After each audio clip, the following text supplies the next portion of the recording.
Hola, me llamo Jesús García, del Centro Internacional de Formación de Turín, y les voy a presentar una introducción sobre la libertad sindical y su norma internacional de trabajo correspondiente.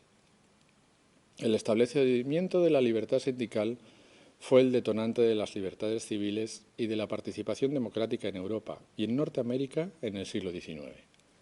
La industrialización hizo surgir la necesidad de mejorar las condiciones de trabajo y la protección social. En este contexto, los trabajadores y las trabajadoras empezaron a constituir organizaciones de trabajadores o sindicatos. De hecho, este derecho está reconocido actualmente como uno de los derechos humanos o civiles fundamentales. Como tal, forma parte de las libertades o derechos garantizados para los ciudadanos contra las violaciones injustificadas por parte del Estado. Se encuentra, entre otras libertades civiles importantes para el ejercicio de los derechos sindicales, como, por ejemplo, la libertad de expresión, el derecho de reunión, el derecho a la libertad y a la seguridad y el derecho a un juicio justo. Pero centrémonos en la libertad sindical. Su rasgo principal es el derecho de sindicación, de constituir y afiliarse a sindicatos o, por parte de los empleadores, a organizaciones de empleadores. Echemos un vistazo a los instrumentos legales que la OIT tiene a su disposición como organización internacional especializada en las cuestiones del trabajo. Sus principales instrumentos legales se llaman convenios y recomendaciones.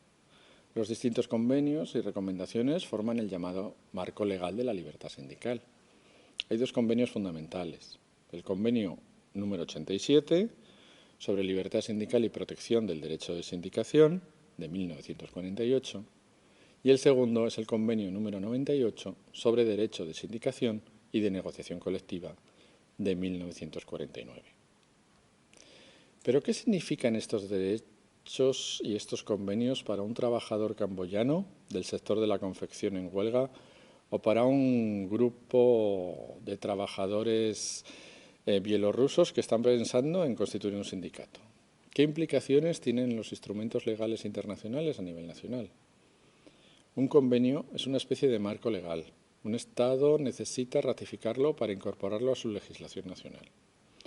Así, el contenido general de un convenio se volverá vinculante entre el Estado y sus habitantes en forma de ley nacional o de relaciones laborales o de ley sindical. La libertad sindical es un valor básico de la OIT.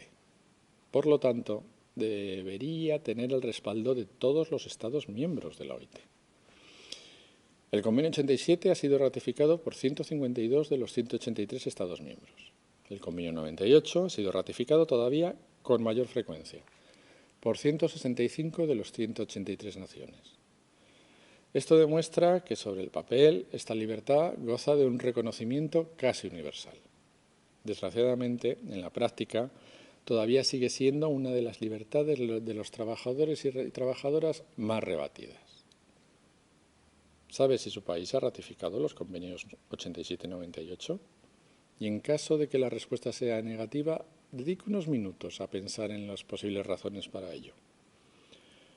Pasemos ahora a ver lo que los convenios de la OIT garantizan en realidad. Podríamos decir que en realidad la libertad sindical contemplada en el convenio consta de dos libertades. Una libertad individual, que garantiza los derechos del trabajador o empleador individual, y una libertad colectiva, que garantiza los derechos de las organizaciones de trabajadores y de empleadores. Las libertades individuales garantizan cuatro cosas: el derecho de constituir una organización y de afiliarse a ella.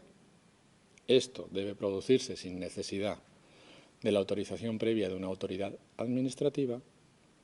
Además, la organización debe ser de su propia elección. Esto consagra el derecho de pluralismo sindical. Y por último, y este derecho está apoyado por el convenio 98, la libertad sindical prohíbe la discriminación antisindical contra los trabajadores individuales. La legislación nacional debería garantizar estos derechos para todas las personas que entran en el ámbito del convenio. Este ámbito personal de aplicación es bastante amplio. El convenio dice que todos los trabajadores y empleadores, sin ningún tipo de distinción, deben gozar de los derechos enumerados. Esto incluye a los trabajadores de todas las profesiones, sexos, colores, razas, religiones, edades, residencias, nacionalidades, opiniones políticas y estados civiles, incluidos los funcionarios públicos. En realidad solo se permite una excepción a esta regla, ya que las Fuerzas Armadas y la Policía están excluidas del derecho de sindicación. Antes mencioné que los derechos individuales garantizados no son las únicas garantías ofrecidas por el Convenio 87. También establece una libertad sindical colectiva. ¿Qué quiero decir con esto?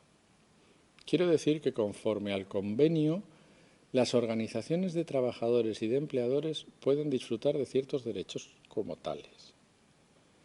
Los derechos de las organizaciones son los siguientes: elaborar sus propias constituciones y reglas, libertad de elegir a sus representantes, derecho de organizar su administración, derecho de organizar sus actividades y de formular sus programas y derecho de no injerencia, ni por parte de las autoridades públicas o de la Administración del Estado, ni por parte de otra organización.